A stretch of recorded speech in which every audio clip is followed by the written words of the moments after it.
ಪ್ರಿಯ ವಿದ್ಯಾರ್ಥಿಗಳೇ, ಎಲ್ರಿಗೂ ನಮಸ್ಕಾರ. ದಾವಣಗೆರೆ ವಿಶ್ವವಿದ್ಯಾಲಯದಲ್ಲಿ 2020-21ನೇ ಸಾಲಿನಲ್ಲಿ 4th ಸೆಮಿಸ್ಟರ್ 4ನೇ ಸೆಮಿಸ್ಟರ್ಗೆ ಇಟ್ಟಿರ್ತಕ್ಕಂತಹ ಕನ್ನಡ ಪಠ್ಯ ಕನ್ನಡ ಸುರಭಿ ಅಂತೇಳಿ ನಾವು ನೋಡ್ತೀವಿ. BA, BSc, BCA, BSW, BFD, BFA ಈ ಥರದ ಕೋರ್ಸ್ಗಳಿಗೆ ಈ ಪಠ್ಯವನ್ನು ಇಟ್ಟಿರ್ತಕ್ಕಂಥದ್ದು. ಈ ಕನ್ನಡ ಸುರಭಿ ಅಂತಕ್ಕಂತಹ ಈ ಕನ್ನಡ ಭಾಷಾ ಪಠ್ಯ ಏನಿದೆ, ಇದು 18 ಅಧ್ಯಾಯಗಳನ್ನು ಒಳಗೊಂಡಿರತಕ್ಕಂಥದ್ದು. ಈ 18 ಅಧ್ಯಾಯಗಳಲ್ಲಿ ಬದುಕಿನ ಮೌಲ್ಯಗಳ ಕುರಿತು, ಅನುಭವಗಳ ಕುರಿತು, ಜಾನಪದ ಪರಂಪರೆಯ ಕುರಿತು, ವೈಚಾರಿಕತೆಯ ಅಗತ್ಯತೆಯ ಕುರಿತು, ವರ್ತಮಾನದ ಸಂಕಟ ಬಿಕ್ಕಟ್ಟುಗಳನ್ನು ನಾವು ಯಾವ ರೀತಿಯಲ್ಲಿ ಎದುರಿಸಬೇಕು, ಹೀಗೆ ಅನೇಕ ವಿಚಾರಗಳು ಈ ಪಠ್ಯದ ಒಳಗೆ ಚರ್ಚೆ ಆಗ್ತವೆ. ಹಾಗಾಗಿ ಕನ್ನಡ ಸುರಭಿ ಅಂತಕ್ಕಂಥ ಪಠ್ಯ ನುಡಿ ಹಬ್ಬ, ಸೌಹಾರ್ದತೆ, ಸಮಕಾಲೀನ ಅಂತಕ್ಕಂತಹ ಥೀಮಿನ ಒಳಗೆ ಈ 18 ಅಧ್ಯಾಯಗಳು ರಚನೆಯಾಗಿರ್ತಕ್ಕಂಥದ್ದು.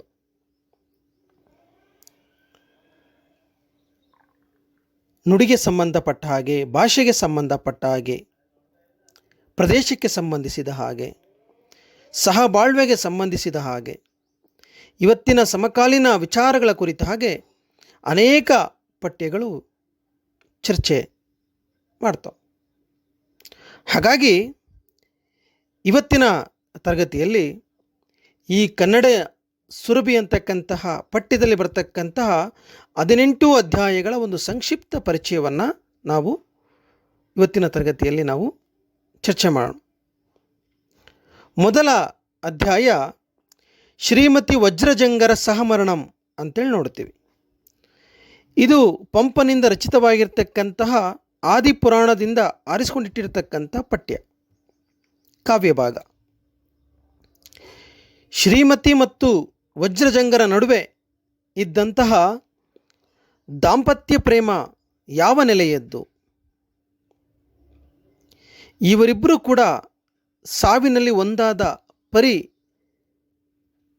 ಯಾವ ರೀತಿ ಕಂಡುಬರುತ್ತೆ ಕಾವ್ಯದಲ್ಲಿ ಅಂಥೇಳಿ ಈ ಕಾವ್ಯ ಭಾಗದಲ್ಲಿ ದಾಂಪತ್ಯ ಪ್ರೇಮ, ಸಾವಿನಲ್ಲಿ ಅವರಿಬ್ಬರು ಒಂದಾದ ನೆಲೆಯನ್ನು ಕುರಿತು ಏನು ಮಾಡ್ತಾರೆ ಲೇಖಕರು ಚರ್ಚೆಯನ್ನು ಮಾಡ್ತಾರೆ. ಎರಡನೇ ಅಧ್ಯಾಯ ಶಿವಭೂತಿ ಕಥೆ ಅಂತೇಳಿ ನೋಡ್ತೀವಿ.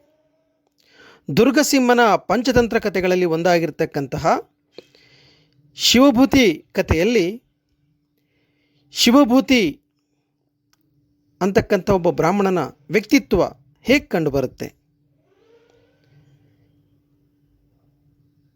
ಇಲ್ಲಿ ಉಪಕಾರಕ್ಕೆ ಅಪಕಾರವನ್ನು ಎಸೆತಕ್ಕಂತಹ ಕಂಬಳಕ ಅಂತಕ್ಕಂಥ ಒಬ್ಬ ಬೇಟೆಗಾರ ಯಾವ ರೀತಿ ಶಿವಭೂತಿಗೆ ಮೋಸವನ್ನು ಮಾಡ್ತಾನೆ, ಆ ಮೋಸದಿಂದ ಶಿವಭೂತಿ ಹೇಗೆ ಪಾರಾಗಿ ಹೊರಗಡೆ ಬರ್ತಾರೆ,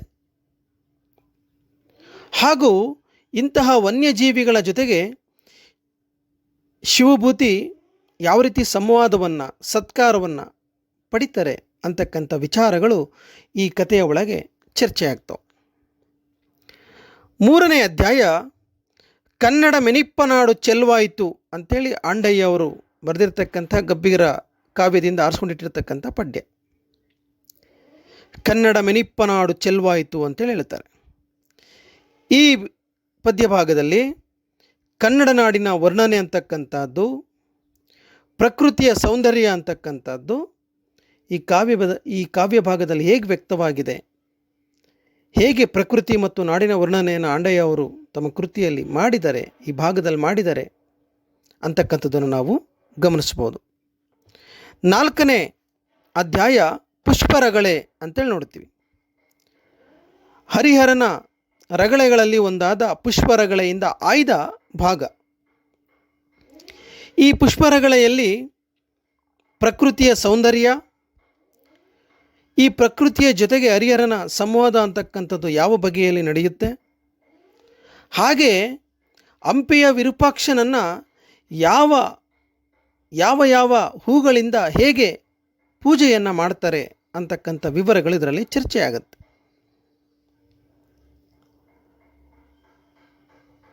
ಅವತ್ತಿನ ಕಾಲದಲ್ಲಿಯೇ ಸುಮಾರು 100ಕ್ಕೂ ಹೆಚ್ಚು ಹೂವಿನ ಹೆಸರುಗಳನ್ನು ತನ್ನ ಪುಷ್ಪರಗಳೆಯಲ್ಲಿ ಹರಿಹರ ಹೇಳಿರ್ತಕ್ಕಂಥದ್ದನ್ನು ನಾವಿಲ್ಲಿ ಗಮನಿಸ್ಬೋದು.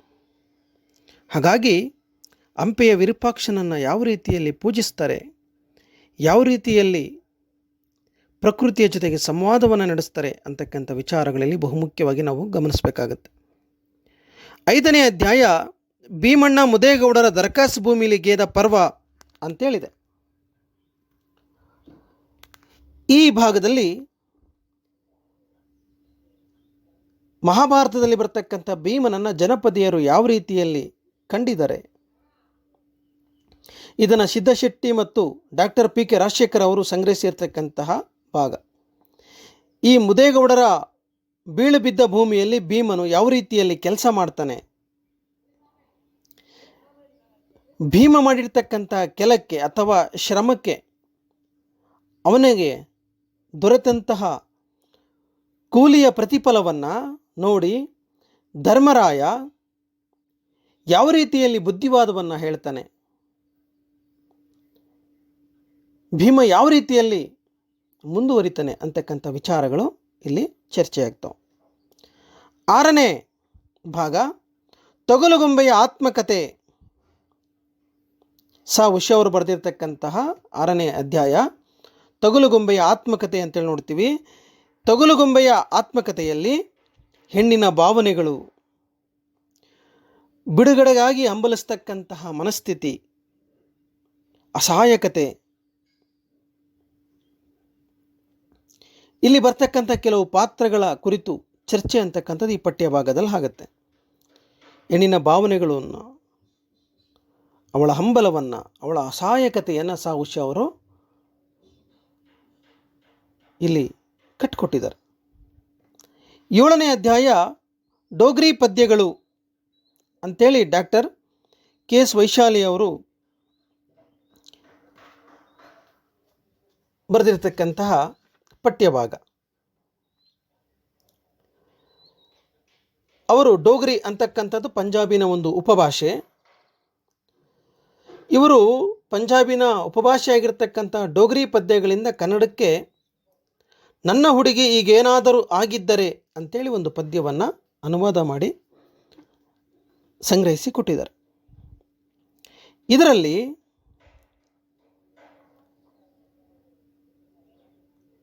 ಕವಿ ನಾನೊಬ್ಬ ರೈತನಾಗಿದ್ದರೆ, ಸೈನಿಕನಾಗಿದ್ದರೆ, ತೋಟಗಾರನಾಗಿದ್ದರೆ, ಒಂದು ವೇಳೆ ನಾನು ಮೋಡವಾಗಿದ್ದರೆ ನಾನು ಏನೆಲ್ಲ ಮಾಡ್ತಾ ಇದ್ದೆ, ಏನೆಲ್ಲ ಸಾಧ್ಯತೆಗಳಿದ್ದು ಅಂಥೇಳಿ ಇಲ್ಲಿ ಕವಿ ಹೇಳುವ ಮೂಲಕ ಕೊನೆಗೆ ನಾನೊಬ್ಬ ಕವಿಯಾಗಿದ್ದರೆ ಏನು ಮಾಡ್ತಾ ಇದ್ದೆ ಅಂಥೇಳಿ ಅವರು ಇಲ್ಲಿ ಚರ್ಚೆ ಮಾಡ್ತಾರೆ.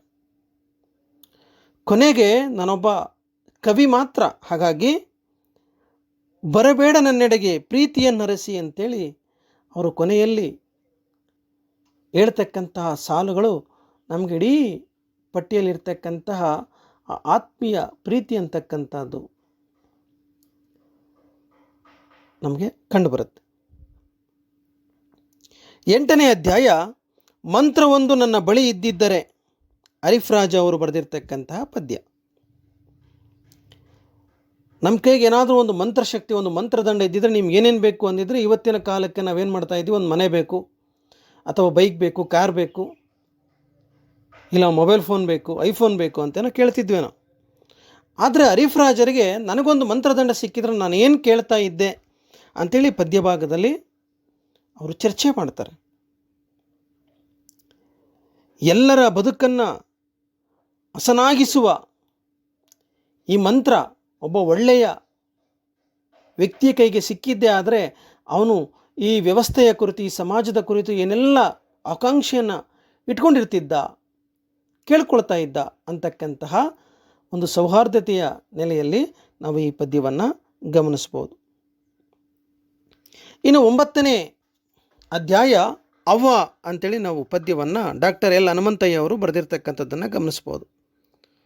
ಪಿ ಲಂಕೇಶ್ವರ ಅವ್ವದ ನಂತರ ಮತ್ತೊಮ್ಮೆ ನಮ್ಮನ್ನು ಸೆಳಿತಕ್ಕಂತಹ ಪದ್ಯ. ಬಡತನ ದಲಿತರಿಗೆ ಬಳುವಳಿಯಾಗಿ ಬಂದಿರತಕ್ಕಂಥದ್ದು.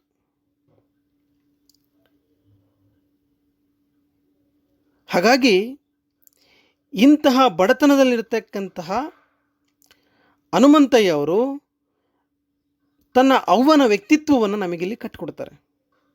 ತನ್ನ ತಾಯಿ ಹೇಗೆಲ್ಲ ತಮ್ಮನ್ನು ಬೆಳೆಸೋದಕ್ಕೆ ಕಷ್ಟವನ್ನು ಪಟ್ಟಿದ್ಲು. ಈ ಪದ್ಯ ಭಾಗವನ್ನು ನಾವು ಓದ್ತಾ ಇರಬೇಕಾದ್ರೆ ಪ್ರತಿಯೊಬ್ಬರಿಗೂ ಅವರ ತಾಯಿ ಕಣ್ಮುಂದೆ ಬಂದು ನಿಂತ್ಕೊಳ್ಳೋದ್ರಲ್ಲಿ ಸಂಶಯವೇ ಇಲ್ಲ. ಹಾಗಾಗಿ ಮಗ ಮತ್ತು ತಾಯಿಯ ನಡುವೆ ಇರತಕ್ಕಂಥ ಪ್ರೀತಿ, ಅವನ ಆ ವ್ಯಕ್ತಿತ್ವ ಅಂತಕ್ಕಂಥದ್ದಿಲ್ಲ ಅನಾವರಣವಾಗುತ್ತೆ. 10ನೇ ಅಧ್ಯಾಯ ಬರ್ಗರ್ ಅಂತಕ್ಕಂಥ ಕಥೆಯನ್ನು ನೋಡ್ತೀವಿ. ಇದನ್ನು ದಾಮೋದರ ಮಾಜೋ ಅಂತಕ್ಕಂಥವ್ರು ಬರೆದಿರ್ತಕ್ಕಂಥದ್ದು. ಇದನ್ನು ಕನ್ನಡಕ್ಕೆ ಬಸವರಾಜ್ ಸಾದರ ಅವರು ಅನುವಾದ ಮಾಡಿದ್ದಾರೆ. ಈ ಬರ್ಗರ್ ಅಂತಕ್ಕಂಥದ್ದು ಪ್ರಸ್ತುತ ಆಹಾರ ಕ್ರಮವನ್ನು ಕುರಿತು ಈ ಕಥೆ ಏನು ಮಾಡುತ್ತೆ, ಚರ್ಚೆ ಮಾಡುತ್ತೆ. ಈರ್ನೆ ಮತ್ತು ಶರ್ಮಿಳಾ ಅಂತಕ್ಕಂತಹ 2 ಪಾತ್ರಗಳ ಮೂಲಕ, ಅವರ ಸ್ನೇಹದ ಮೂಲಕ ವಾಸ್ತವದ ಆಹಾರ ಜೀವನ ಕ್ರಮದ ಚರ್ಚೆಯನ್ನು ಈ ಕತೆ ಮಾಡುತ್ತೆ. ಬರ್ಗರ್ ಅಂತಕ್ಕಂಥದ್ದು ಒಂದು ಆಹಾರ, ಸಸ್ಯಾಹಾರಿನೂ ಇದೆ, ಅದರಲ್ಲಿ ಮಾಂಸಾಹಾರಿನೂ ಇದೆ. ಇಂತಹ ಬರ್ಗರ್ ಅಂತಕ್ಕಂಥದ್ದು ಹೇಗೆ ಇಬ್ಬರು ಗೆಳತಿಯರ ನಡುವೆ ಕಂದಕವನ್ನು ಸೃಷ್ಟಿ ಮಾಡಿ ಕೊನೆಯಲ್ಲಿ ಹೇಗೆ ಅದು ಅವರ ಅನೇಕ ಮನಸ್ಥಿತಿಗಳನ್ನು ಹೊರಗೆ ಹಾಕುತ್ತೆ, ಕೊನೆಗೆ ಕತೆ ಹೇಗೆ ಮುಗಿಯುತ್ತೆ ಅಂತಕ್ಕಂಥ ವಿಚಾರಗಳನ್ನು ನಾವಿಲ್ಲಿ ಗಮನಿಸಬೇಕಾಗತ್ತೆ. ಸ್ನೇಹದಿಂದ ಯಾರಿಗೆ ಉಪಯೋಗ ಆಯಿತು, ಇವತ್ತು ನಾವು ಎಂಥ ಸ್ನೇಹವನ್ನು ಬೆಳೆಸ್ತಾ ಇದ್ದೀವಿ, ಇಲ್ಲಿ ಈರ್ನೆ ಶರ್ಮಿಳಾ ನಡುವೆ ಇರತಕ್ಕಂಥ ಸ್ನೇಹ ಯಾವ ಥರದ್ದು ಅಂತಕ್ಕಂತಹ ವಿಚಾರಗಳನ್ನು ನಾವಿಲ್ಲಿ ನೋಡ್ಬೋದು. 11ನೇ ಅಧ್ಯಾಯ ಗಾಂಧಿ ಅಂತ ಇದೆ. ಬೆಸಗರಳ್ಳಿ ರಾಮಣ್ಣ ಅವರು ಬರೆದಿರ್ತಕ್ಕಂಥದ್ದು. ನೀವು PUCಯಲ್ಲಿ ಓದಿರ್ತೀರಾ ಅಂತೇಳಿ ನಾನು ಭಾವಿಸ್ತೀನಿ. ಈ ಗಾಂಧಿ ಕತೆ, ಗಾಂಧಿ ಅಂತಕ್ಕಂಥ ಹೆಸರನ್ನು ಯಾವ ರೀತಿಯಲ್ಲಿ ಇಲ್ಲಿ ವ್ಯಂಗ್ಯಕ್ಕೊಳಗಾಗುತ್ತೆ. ಈ ಗಾಂಧಿ ಆಸ್ಪತ್ರೆಗೆ ಬಂದಾಗ ವೈದ್ಯರ ಪ್ರತಿಕ್ರಿಯೆಗಳು ಹೇಗಿದ್ದು, ಕರಿಸಿದ್ದೇಗೌಡ ತನ್ನ ಮೊಮ್ಮಗನಿಗೆ ಗಾಂಧಿಯ ಹೆಸರನ್ನು ಇಡೋದಕ್ಕೆ ಕಾರಣ ಏನು, ಕೊನೆಗೆ ಈ ಗಾಂಧಿ ಅಂತಕ್ಕಂಥ ಪಾತ್ರ ಏನಾಗುತ್ತೆ ಅಂತಕ್ಕಂಥ ವಿಚಾರಗಳನ್ನು ನಾವಿಲ್ಲಿ ಗಮನಿಸ್ತೀವಿ. 12ನೇ ಅಧ್ಯಾಯ ಪಶ್ಚಿಮ ಘಟ್ಟಗಳ ಪತನ ಅಂತೇಳಿ ಕಾಣಿಸುತ್ತೆ. ನಾಗೇಶ್ ಹೆಗಡೆ ಅವರು ಬರೆದಿರ್ತಕ್ಕಂಥದ್ದು. ಪಶ್ಚಿಮ ಘಟ್ಟಗಳು ಗೊತ್ತೇ, ನಾವು ಸಹ್ಯಾದ್ರಿ ಬೆಟ್ಟಗಳು ನೋಡ್ತೀವೋ, ಈ ಪಶ್ಚಿಮ ಘಟ್ಟಗಳ ಪತನ ಲೇಖನದಲ್ಲಿ ಆ ಪಶ್ಚಿಮ ಘಟ್ಟಗಳ ಸೌಂದರ್ಯ, ಅವುಗಳ ಸಂಪತ್ತು, ಹೇಗೆ ಪಶ್ಚಿಮ ಘಟ್ಟಗಳು ಪತನವಾದವು, ಪತನ ಆಗಿರೋದ್ರಿಂದ ಇವತ್ತು ನಾವು ಯಾವ ರೀತಿಯ ಪರಿಣಾಮಕ್ಕೆ ಒಳಗಾಗಿದ್ದೀವಿ ಅಂತೇಳಿ ನಾಗೇಶ್ ಹೆಗಡೆ ಅವರು ಇಲ್ಲಿ ಚರ್ಚೆಯನ್ನು ಮಾಡ್ತಕ್ಕಂಥದ್ದನ್ನು ನಾವಿಲ್ಲಿ ಗಮನಿಸ್ಬೋದು. ಕನ್ನಡ, ಕನ್ನಡಿಗ, ಕರ್ನಾಟಕ ಹೊಸ ಚರ್ಚೆಗಳು ಅಂಥೇಳಿ ಡಾಕ್ಟರ್ BM ಪುಟ್ಟಯ್ಯ ಅವರು ಚರ್ಚೆ ಮಾಡ್ತಾರೆ. ಇಲ್ಲಿ ಕನ್ನಡ, ಕನ್ನಡಿಗ, ಕರ್ನಾಟಕ ಇವುಗಳ ಕುರಿತ ಹೊಸ ಚಿಂತನಾ ಕ್ರಮವನ್ನು, ಬದಲಾಗುತ್ತಿರುವ ಕರ್ನಾಟಕದ ವಿವಿಧತೆಯನ್ನು ಈ ಲೇಖನದಲ್ಲಿ ಚರ್ಚೆ ಮಾಡ್ತಾರೆ. ಇವತ್ತು ಕನ್ನಡ, ಕನ್ನಡಿಗ, ಕರ್ನಾಟಕವನ್ನು ನಾವು ಯಾವ ರೀತಿಯಲ್ಲಿ ನೋಡಬೇಕು, ಇವುಗಳನ್ನು ಯಾವ ರೀತಿ ಇವತ್ತು ಹೊಸ ನೆಲೆಯಲ್ಲಿ ಇವುಗಳನ್ನು ಅರ್ಥೈಸ್ಕೋಬೇಕು ಅಂತೇಳಿ ಏನು ಮಾಡ್ತಾರೆ, ಇಲ್ಲಿ ಚರ್ಚೆ ಮಾಡ್ತಾರೆ. ತೇಲುವ ಜಗತ್ತುಗಳು ಹಾಗೂ ಭಾರತೀಯ ಡಯಾಸ್ಪೋರಾ ಅಂತೇಳಿ ನಾವು 14ನೇ ಅಧ್ಯಾಯವನ್ನು ನೋಡ್ತೀವಿ. ಆರ್ ತಾರಿಣಿ ಶುಭದಾಯಿನಿ ಅವರು ಬರೆದಿರ್ತಕ್ಕಂಥದ್ದು. ಸ್ವದೇಶಿಯರು ಆರ್ಥಿಕ ಕಾರಣಕ್ಕಾಗೋ ಅಥವಾ ರಾಜಕೀಯ ಕಾರಣಕ್ಕಾಗೋ ವಿದೇಶಗಳಿಗೆ ಹೋಗಿ ನೆಲೆಸುವ ಸಂಗತಿಯನ್ನು ನಾವು ಡಯಾಸ್ಪೋರಾ ಅಂತೇಳಿ ಕರಿತೀವಿ. ವಸಾಹತುಶಾಹಿ ಕಾಲಘಟ್ಟದಲ್ಲಿ ವಲಸಿಗರ ಬದುಕನ್ನು ಕುರಿತು ಇಲ್ಲಿ ಚರ್ಚೆ ಮಾಡುತ್ತೆ. ವಿದೇಶಿ ಭಾರತೀಯತ್ವ ಸ್ವದೇಶಿ ಭಾರತೀಯತ್ವಕ್ಕಿಂತ ಭಿನ್ನವಾಗಿ ಚಲಿಸ್ತಾ ಇರತಕ್ಕಂಥ ಕ್ರಮಗಳನ್ನು ಈ ಲೇಖನ ಏನು ಮಾಡುತ್ತೆ, ಚರ್ಚೆ ಮಾಡುತ್ತೆ. 15ನೇ ಅಧ್ಯಾಯ ಮೊಬೈಲ್ ಫೋಬಿಯಾ ಈರಪ್ಪ ಕಂಬಳಿಯವರು ಬರೆದಿರತಕ್ಕಂಥ ಪ್ರಬಂಧ. ಮೊಬೈಲ್ನ ಸಾಧಕ ಬಾಧಕಗಳನ್ನು, ಇವತ್ತಿನ ಅತಿಯಾದ ದುರ್ಬಳಕೆಯಿಂದ ಆಗ್ತಕ್ಕಂಥ ಅನಾಹುತಗಳನ್ನು ಕುರಿತು ಈ ಪಠ್ಯದಲ್ಲಿ ಚರ್ಚೆಯಾಗುತ್ತೆ. 16ನೇ ಅಧ್ಯಾಯ ಏಕ್ದಾಗೆಲ್ಲ ಐತೆ ಅಂತೇಳಿ ಬೆಳಗೆರೆ ಕೃಷ್ಣಶಾಸ್ತ್ರಿ ಅವರು ಬರೆದಿರ್ತಕ್ಕಂತಹ ಒಂದು ಲೇಖನ. ಯೋಗದಲ್ಲಿ ಎಲ್ಲವೂ ಇದೆ ಅಂತೇಳಿ ನಾವು ನೋಡ್ಬೋದು. ಈ ಏಕ್ದಾಗೆಲ್ಲ ಐತೆ ಅಂತಕ್ಕಂತಹ ಈ ಪಠ್ಯಭಾಗದಲ್ಲಿ ಮುಕುಂದೂರು ಸ್ವಾಮಿಗಳು ರಾಮಾಯಣವನ್ನು ಯಾವ ರೀತಿಯಲ್ಲಿ ಅವರು ಅರ್ಥೈಸ್ಕೊಂಡಿದ್ರು, ಯಾವ ರೀತಿಯಲ್ಲಿ ಸತ್ಯ, ಧರ್ಮ, ನೀತಿ, ನಡತೆ ಪಾಲಿಸಬೇಕು ಅಂತಕ್ಕಂಥ ಹೊಸ ವಿಚಾರಗಳನ್ನು ಇಲ್ಲಿ ಕುರಿತವ್ರು ಏನು ಮಾಡ್ತಾರೆ, ಚರ್ಚೆ ಮಾಡ್ತಾರೆ. ರಾಮಾಯಣ ಮಹಾಭಾರತವನ್ನು, ಅಲ್ಲಿ ಬರುವ ಪಾತ್ರಗಳನ್ನು ಇವತ್ತಿನ ಕಾಲದಲ್ಲಿ ನಾವು ಅದನ್ನು ಹೇಗೆ ನೋಡಬೇಕು, ಹೇಗೆ ಅವನ್ನು ಅರ್ಥೈಸ್ಕೋಬೇಕು, ಹೇಗೆ ಅಳವಡಿಸ್ಕೋಬೇಕು ಅಂತೇಳಿ ಹೇಳ್ತಾರೆ. ಇನ್ನು 17ನೇ ಅಧ್ಯಾಯ ಕಲ್ಯಾಣದಲ್ಲಿ ಕತ್ತಲೆಯನ್ನು ಬಿಟ್ಟು ಹೋದ ಚಂದ್ರಶೇಖರ್ ಕಂಬಾರ ಅವರು ಬರೆದಿರ್ತಕ್ಕಂತಹ ಶಿವರಾತ್ರಿ ನಾಟಕದ ಆಯ್ದ ಭಾಗವನ್ನು ಇಲ್ಲಿ ನಾಟಕವಾಗಿ ನಿಮಗೆ ಇಟ್ಟಿದ್ದಾರೆ. ಸಾವಂತ್ರಿ ಅಂತಕ್ಕಂತಹ ಒಬ್ಬ ವೇಶ್ಯೆಯ ಮನೆಯಲ್ಲಿ ಶಿವರಾತ್ರಿಯ ಮಧ್ಯರಾತ್ರಿಯಲ್ಲಿ ಸಂಧಿಸ್ತಕ್ಕಂತಹ ಅರಸನಾಗಿರ್ತಕ್ಕಂತಹ ಬಿಜ್ಜಳ, ಮಂತ್ರಿ ಆಗಿರ್ತಕ್ಕಂಥ ಬಸವಣ್ಣನ ನಡುವೆ ನಡೀತಕ್ಕಂತಹ ಸಂಭಾಷಣೆ ಏನು, ಅವತ್ತಿನ ರಾತ್ರಿ ಏನೆಲ್ಲ ಘಟನೆಗಳು ಸಂಭವಿಸ್ತವೆ, ಯಾವ್ಯಾವ ಪಾತ್ರಗಳು ಇವರ ಜೊತೆಗೆ ತಳುಕು ಹಾಕ್ಕೊಳ್ತವೆ, ಸಾವಂತ್ರಿಯ ವ್ಯಕ್ತಿತ್ವ, ಹೀಗೆ ಅನೇಕ ಪಾತ್ರಗಳ ಚರ್ಚೆ ಅಂತಕ್ಕಂಥದ್ದು ಈ ಪಠ್ಯಭಾಗದಲ್ಲಿ ಕಂಡುಬರುತ್ತೆ. ಇನ್ನು ಕೊನೆಯ ಅಧ್ಯಾಯ ಪತ್ರಲೇಖನ ಮಾದರಿಗಳು ಅಂತೇಳಿಟ್ಟಿದ್ದಾರೆ. ಈ ಪತ್ರಲೇಖನ ಮಾದರಿಗಳು ಒಳಗೆ ಅರ್ಜಿ ನಮೂನೆಗಳು ಮತ್ತು ಆಹ್ವಾನ ಪತ್ರಿಕೆಗಳು ಅಂತಕ್ಕಂಥ 2 ವಿಚಾರಗಳನ್ನು ಇಟ್ಟಿದ್ದಾರೆ.